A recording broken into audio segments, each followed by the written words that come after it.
नमस्कार दोस्तों, उपस्थित हूँ आप सभी के सामने आरपीएससी से संबंधित नया अपडेट लेकर कि कुछ सूचनाएं हैं और कुछ सुझाव है, ठीक है, और कुछ दिशा निर्देश है। देख लेते हैं क्या है, लेकिन ध्यान ज़रूर दें क्योंकि मैंने देखा है कि इस प्रकार के बहुत से वीडियो आते हैं, टीचर्स आपको बताते हैं और ये दिशा निर्देश जो आरपीएससी द्वारा भी जारी किए जाते हैं और आपके प्रवेश पत्र के साथ भी लिखे होते हैं, लेकिन कोई माई का लाल उनको पढ़ता नहीं है। पढ़ें ज़रूर, वो ऐसे नहीं। जब आपने इतनी किताबें पढ़ी है, आप 2 सालों से 3 सालों से 4 सालों से 5 सालों से जब आप तैयारी कर रही हैं, तो एक पेज को पढ़ने में आपको क्या समस्या आ रही है, लेकिन आप कहीं ना कहीं गलती करते हैं, वो पेज नहीं पढ़ते हैं। तो आप वो पेज ज़रूर पढ़ें, उसमें विशेष रूप से दिशा निर्देश होते हैं जो आपके लिए ज़रूरी होते हैं। परीक्षा में आपको किसी प्रकार की परेशानी का सामना नहीं करना पड़ता।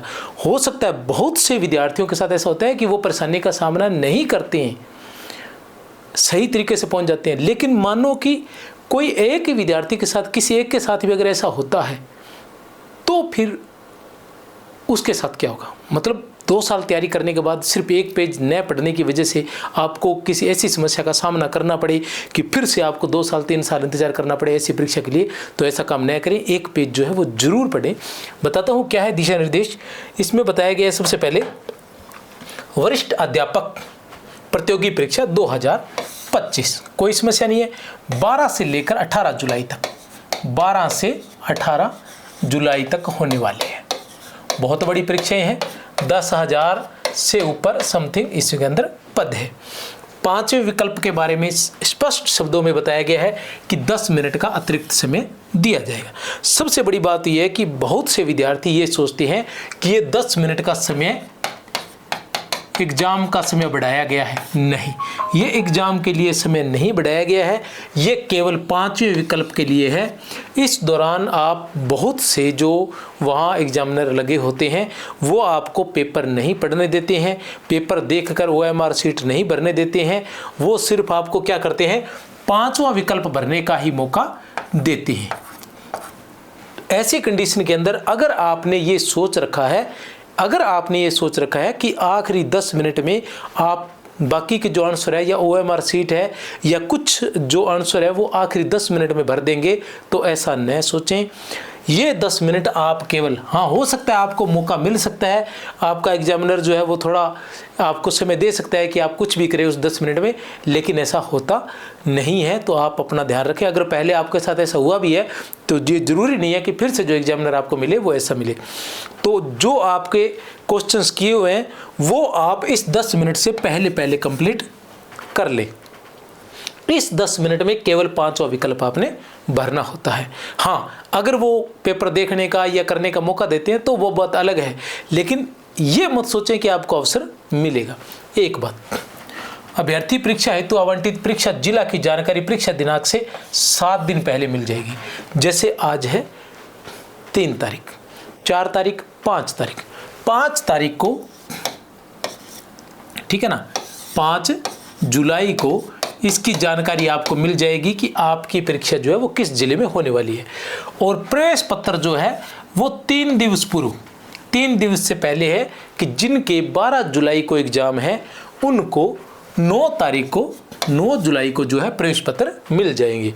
आयोग की वेबसाइट से या SSO पोर्टल पर अपलोड किए जाएंगे, वहाँ से अभ्यर्थी उसे डाउनलोड कर सकते हैं। परीक्षा केंद्र पर किसी भी अभ्यर्थी को प्रत्येक परीक्षा स्तर में परीक्षा प्रारंभ होने से 60 मिनट पूर्व तक ही प्रवेश दिया जाएगा। 60 मिनट पूर्व तक ही प्रवेश दिया जाएगा। इसके पश्चात किसी भी अभ्यर्थी को परीक्षा केंद्र पर प्रवेश नहीं दिया जाएगा। अतः अभ्यर्थी परीक्षा के दिन प्रत्येक परीक्षा स्तर में परीक्षा केंद्र पर प्रवेश के लिए नियत समय से पर्याप्त समय पूर्व परीक्षा केंद्र पर आवश्यक रूप से उपस्थित हो जाए। अगर किसी भी कारण से आप लेट होते हैं तो इसके अंदर किसी की कोई जिम्मेवारी नहीं होगी, वहाँ आपको अंदर नहीं घुसने दिया जाएगा।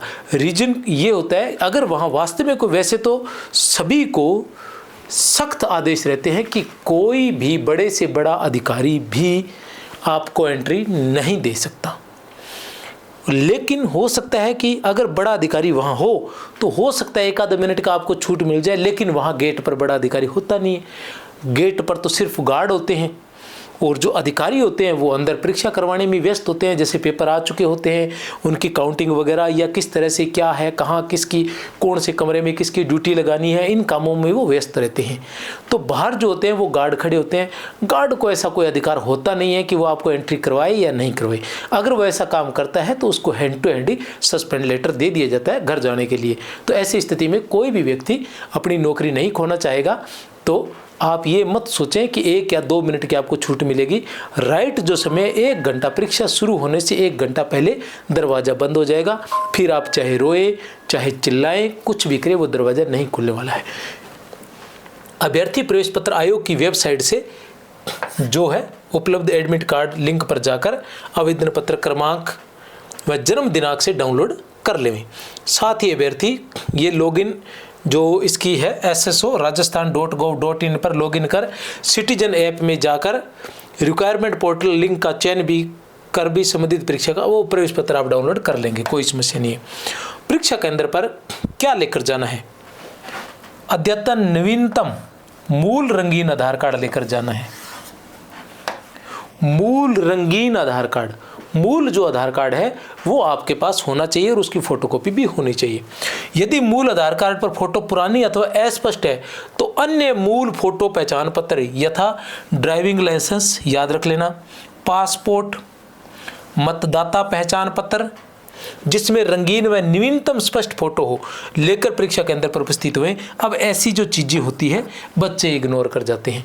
कोई भी पुराना सुराना आधार कार्ड उठाकर ले जाते हैं, कुछ फोटोकॉपी ले जाते हैं, कुछ फोटोकॉपी नहीं लेकर जाते हैं, ठीक है ना। जिसमें पुरानी फ़ोटो होती है, कुछ क्या है कि वर्तमान में तो दाढ़ी रख रखी होती है और पुरानी फ़ोटो में शेविंग कर रखी होती है। कुछ लोगों ने आधार कार्ड में दाढ़ी रखी होती है और जो वर्तमान में है वो शेविंग करवा रखी होती है। तो ऐसा न करें, जो नवीनतम फोटो है वैसा ही आधार कार्ड तैयार करवा ले और उसी प्रकार का या अन्य कोई डॉक्यूमेंट्स है वो लेकर जाए। वो क्या है, वो ये ड्राइविंग लाइसेंस, पासपोर्ट, मतदाता पहचान पत्र जिसमें रंगीन व नवीनतम स्पष्ट फोटो हो। साथ ही प्रवेश पत्र भी नवीनतम स्पष्ट रंगीन फोटो ही चस्पा, पुरानी फोटो नहीं लेकर जानी है, नई फोटो चस्पा कर सुनिश्चित करें। स्पष्ट मूल फोटो युक्त पहचान पत्र के अभाव में अभ्यर्थी को परीक्षा केंद्र पर प्रवेश नहीं दिया जाएगा। अगर आपकी रंगीन फोटो है तो आपको प्रवेश नहीं दिया जाएगा। और आपको बता दूं कि वहाँ बहुत सीधे सीधे जो भी एग्जाम करवा रहे होते हैं वो सीधे जो एग्जाम करवा रहे होते हैं एडीएम या जिला कलेक्टर महोदय के सीधे संपर्क में होते हैं। उनको सीधा दिशा निर्देश दिया होता है और सीधा ही कहा हुआ होता है। तो वो कहीं न कहीं डरे हुए होते हैं, वो किसी प्रकार का रिस्क जो है नहीं लेते हैं। आप अगर छोटी दूसरा वहाँ पुलिस वाले होते हैं गार्ड के रूप में, और पुलिस जो है आपको पता है कि वो स्वभाव से कितनी सख्त होती है। तो वो किसी भी प्रकार की आपकी गिड़गिड़ाहट, उनके सामने गिड़गिड़ाने वाले रोज न जाने कितने आते हैं, तो आप कितना भी गिड़गिड़ाना वो आपकी बात को नहीं सुनने वाले हैं। इसलिए पहले से स्पष्ट तैयारी कर जाए। आयोग परीक्षा होने वाले अभ्यर्थियों का आगाह किया जाता है कि किसी भी दलाल, मीडिएटर, समाज कंटक के अपराधी के बहकावे में ना आए, वरना भैया जेल की हवा खानी पड़ सकती है या 10 करोड़ रुपए तक का जुर्माना लग सकता है। और जुर्माना ऐसा नहीं है कि आपके पास नगद नहीं है, नगद नहीं है तो भैया घर भर जो भी आपके पास है सब छीन लिया जाएगा, तोड़ दिया जाएगा, बुलडोजर चला दिया जाएगा। आजीवन कारावास तक हो सकता है। अभ्यर्थी परीक्षा केंद्र के लोकेशन के लिए गूगल मैप पर निर्भर न रहें। तकनीकी त्रुटियों के कारण कुछ परीक्षा केंद्रों की लोकेशन मैप पर अस्पष्ट हो सकती है। इसलिए अभ्यर्थी ई प्रवेश पत्र पर दिए गए पते की भौतिक पुष्टि परीक्षा दिवस से पूर्व ही कर लें। 1000 बार कहा जाता है लेकिन नहीं जाते, भटकते रहते हैं कि हम वहाँ सेंटर पर चले गए थे, पता चला कि ये सेंटर नहीं है, अब वो सेंटर है। बहुत बार ऐसा होता है। और परीक्षा के दिनों में क्या रहता है कि भीड़ बहुत अधिक हो जाती है और भीड़ होने की वजह से जो ट्रैफिक जाम हो जाता है और आपको समय ज़्यादा लगता है। रास्ते में जो बसों का आवागमन है उनमें भी भीड़ ज़्यादा होती है। वो कुछ स्टेशनों पर जब बस भर जाती है तो वो कुछ स्टेशनों पर नहीं रोकती है, उसकी वजह से आपको टाइम पर बस भी नहीं मिल पाती है। तो चाहे आप कहीं के भी रहने वाले हों, कितनी भी दूरी पर रहने वाले हों या कितना भी पास में रहने वाले हों, एक दिन पूर्व जो है जाकर अपने सेंटर को देख आएं।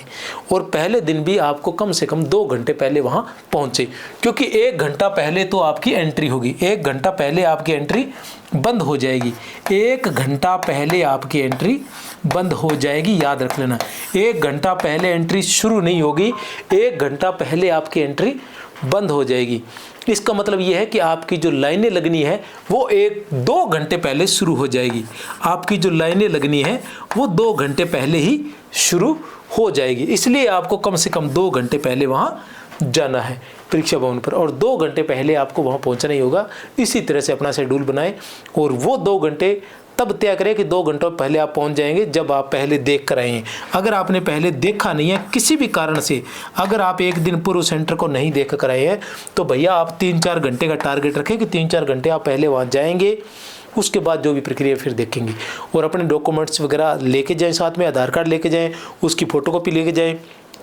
2 पारियों में पेपर होता है तो प्रवेश पत्र की भी 2-2 प्रतियां लेकर जाएं, ठीक है ना। आधार कार्ड की भी 2-2 प्रतियां लेकर जाएं, एक मूल आधार कार्ड की भी लेकर जाएं। आधार कार्ड दिखाते वक्त भूल न जाए, उसको साथ लें वापस, दूसरी बार हो सकता है आधार कार्ड मिले ना। तो इन सभी बातों का अच्छे से ध्यान रखें। अगर कोई एक्स्ट्रा प्रति आपके पास होगी, कपड़े एकदम सादे सिंपल पहन के जाए, लोअर पहन के जाए, टी शर्ट पहन के जाए, जेबों वाली पैंटें शैंटें मत पहन के जाए। पिछली बार एग्जाम में ऐसा हुआ था हमारी सेंटर पर, हमारी आंखों के सामने ये ज़्यादा पैंटें, ज़्यादा जेबेर, ज़्यादा ये बटन लगा के आ गया था एक हीरो बन के, तो उसको वहाँ से भगा दिया था।